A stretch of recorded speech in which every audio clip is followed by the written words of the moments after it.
Hello, Reds. Welcome back to another episode of Liverpool Latest. My name is Matt. Thank you so much for joining me today. If you enjoyed today's video, leave a like, comment your thoughts down below, and as always, subscribe to never miss an upload. We post here damn near every single day. I have a lot to talk about. With the Frimpong injury after the Karabag match, we have some options, or we have very few options given how many days are left in the transfer window. But we have someone we're eyeing to take his position for the time being at right back. Of course, I'm going to talk about the Newcastle match and who's available for that, and we're going to get into a rumor of whether or not Slot stays as a manager to the end of the season, or will he be out sooner?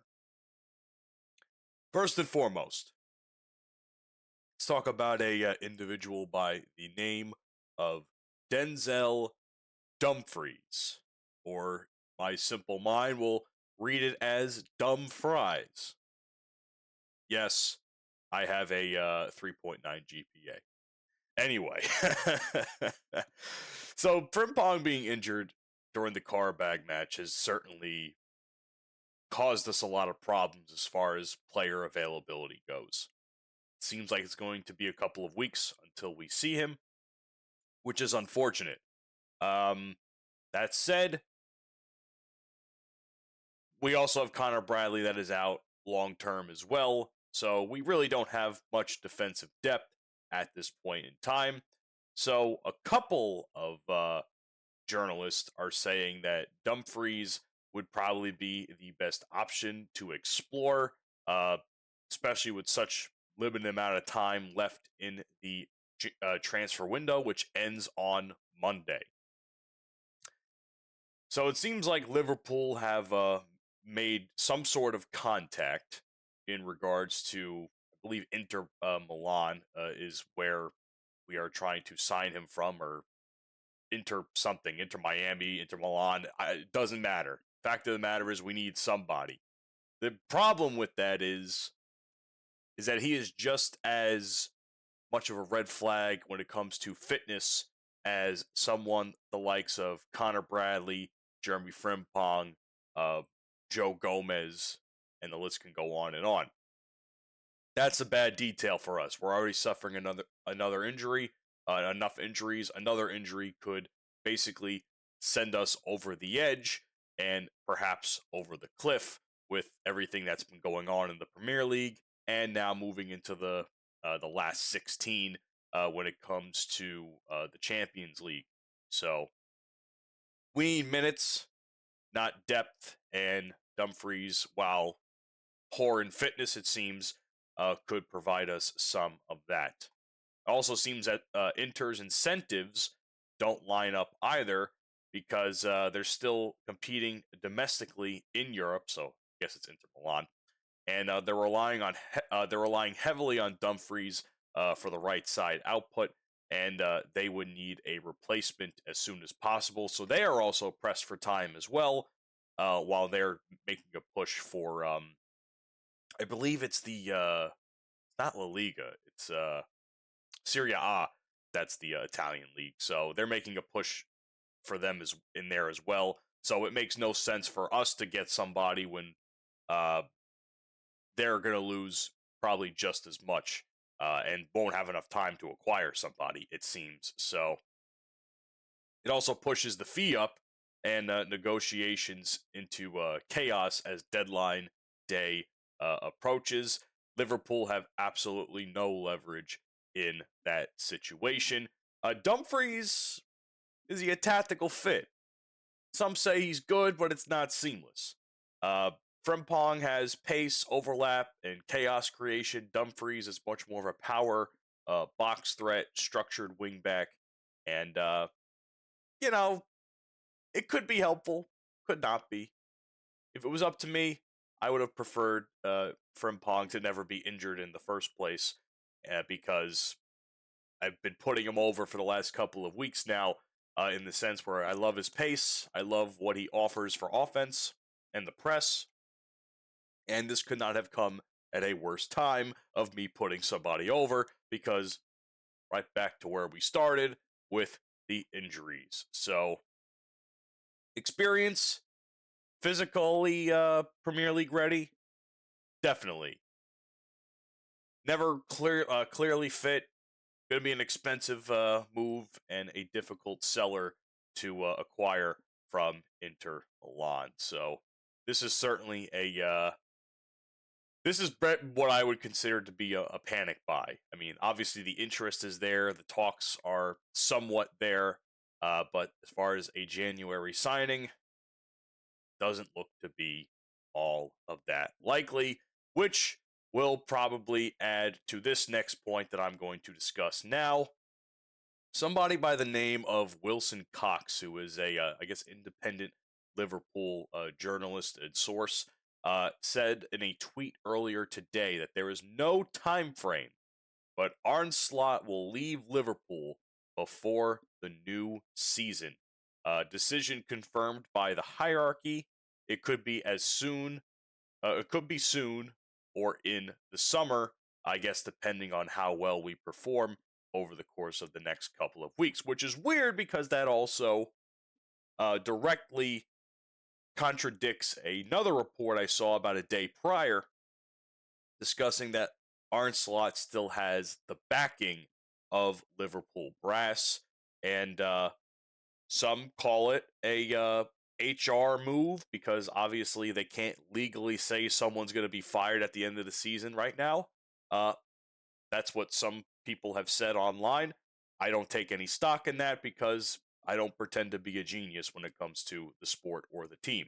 But I love the team, and that is what matters. Here's what I have to say.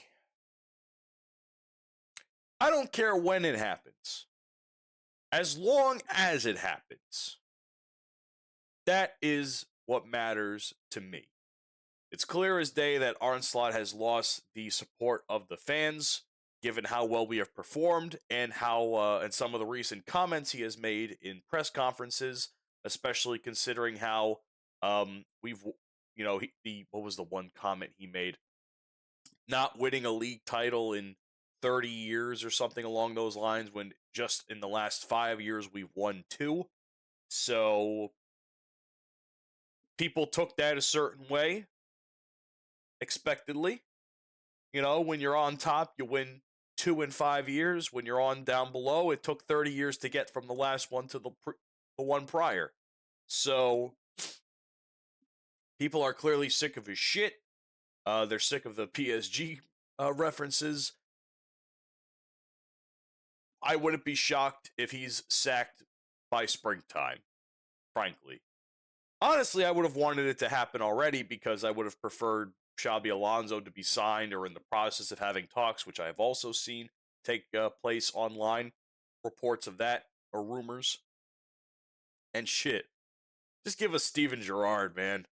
I'd rather take Steven Gerrard as manager at this rate. No matter if he's a good manager or not. There's really no salvaging the season. And I guarantee you, if Liverpool were not in the Champions League race in the round of 16, this man does not have a job. There's no feasible way Arne Slot has a job. If we were talking just on Premier League alone, you cannot tell me Arne Slot has a job right now. The only thing saving him is the Champions League. Maybe the FA Cup.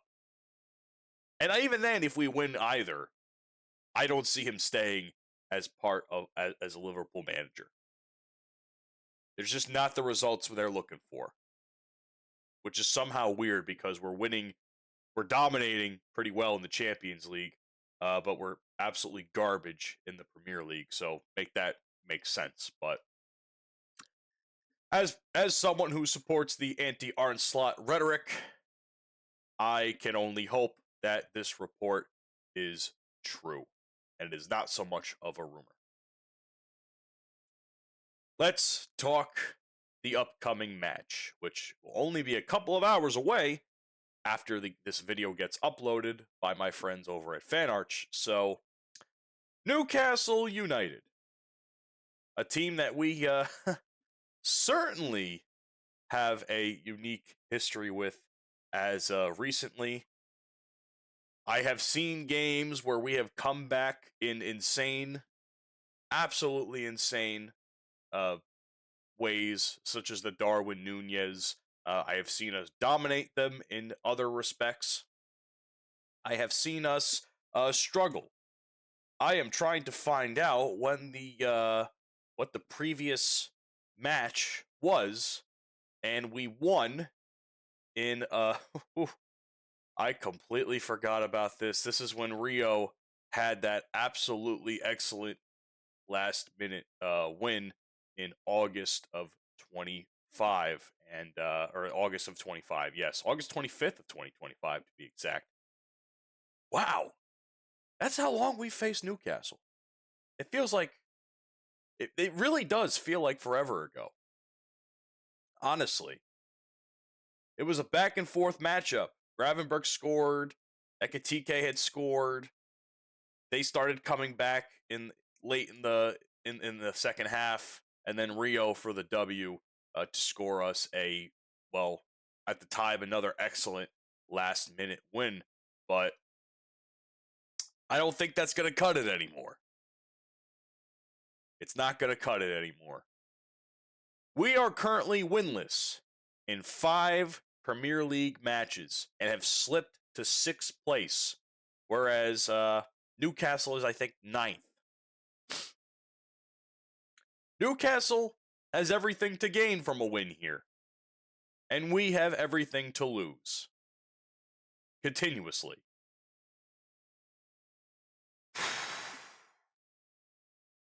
I don't know how I feel. The only good statistic I see about this match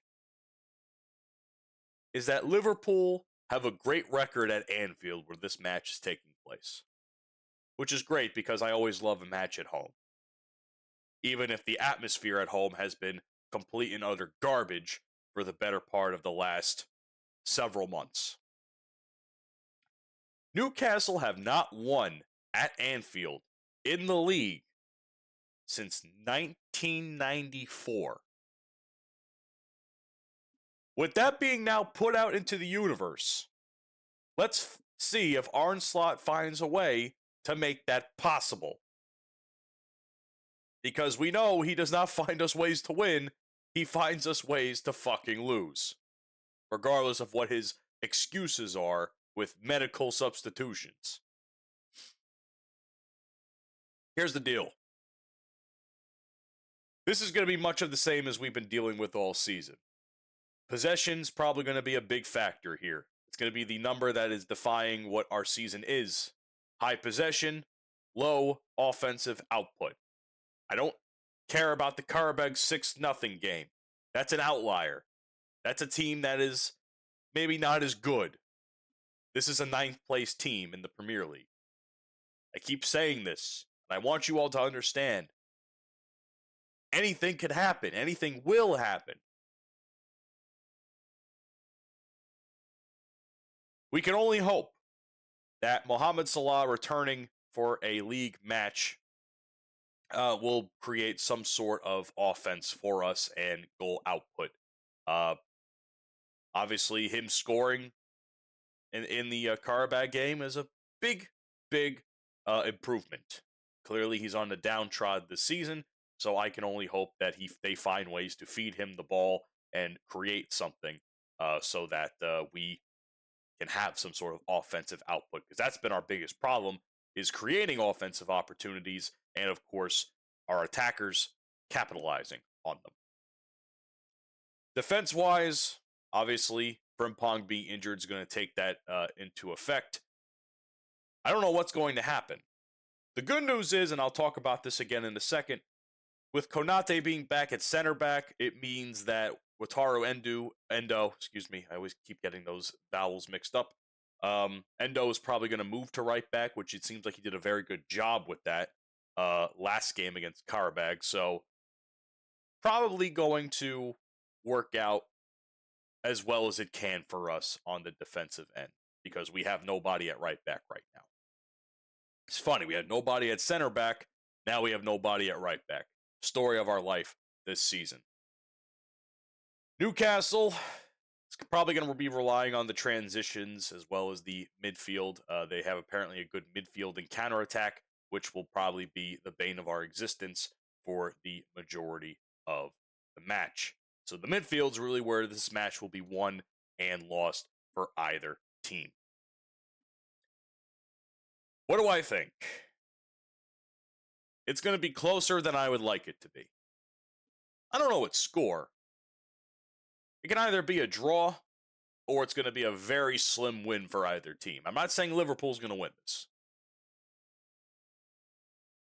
It's going to be a very slim win. It could result in another last-minute goal. Who knows? I'll be shocked. I cannot sit here and tell you all in confidence because this is a Premier League game that we are going to have a star-studded, goal-centric game like we had against the Carabao game for the Champions League.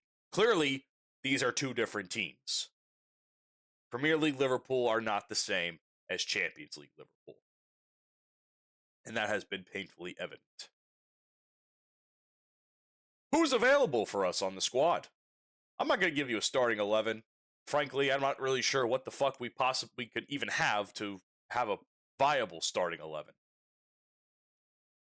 We know that Jeremy Frimpong is out for a couple of weeks with a hamstring injury. Thankfully, according to Slot, it is less severe than initially thought, which means a couple of weeks is a reasonable expectation for him to come back. Can't be soon enough, I will tell you that much. Konate's back in training. He is available for Newcastle, which means he and Van Dijk will take the center back position once more. I hope he is mentally okay, and I'll try to be very... If he does fuck up, obviously he's been dealing with a lot personally with the loss of his father, so I can only understand that that's probably still on the forefront of his mind. I can hope that he pulls it together, but I would not be surprised if there is some mental laxes during play. Curtis Jones, who wasn't available in the Champions League match, will be available because his illness has been resolved, so he will probably be a good midfield option.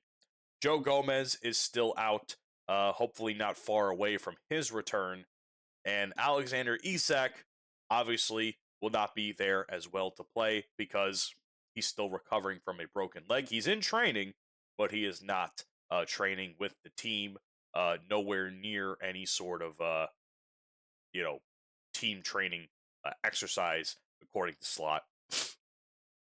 Excuse me. And unfortunately, we will not know if he even scores a goal when it comes to facing his old club, who we tried so hard to get him from. I guess revenge wasn't meant for today or tomorrow. Well, technically today, because that's when this video releases.